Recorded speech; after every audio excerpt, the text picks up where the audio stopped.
Hello there. And here was you thinking we can now relax and that the COVID scientists had all retired and gone home.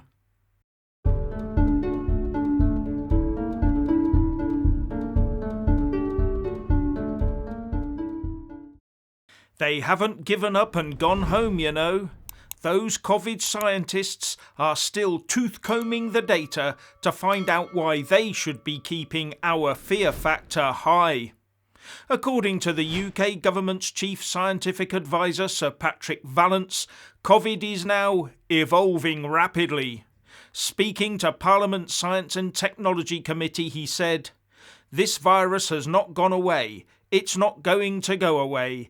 It's going to be a circulating human virus for as long as we can see forward."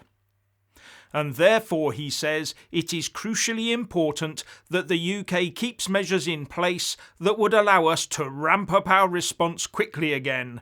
And he is also warning that it is not a given that COVID will get less dangerous to our health as it mutates into the future.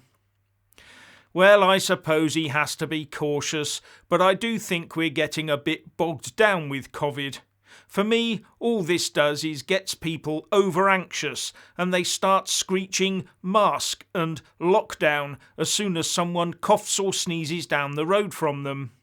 But worse, it encourages governments to keep laws on the books that they can very quickly use to shut us down for lengthy periods without real justification. Within a media environment, by the way, where dissent and argument of their chosen action is impossible to articulate. Whereas what we really need is to ensure that free speech and arguing the scientific position is not only allowed but encouraged.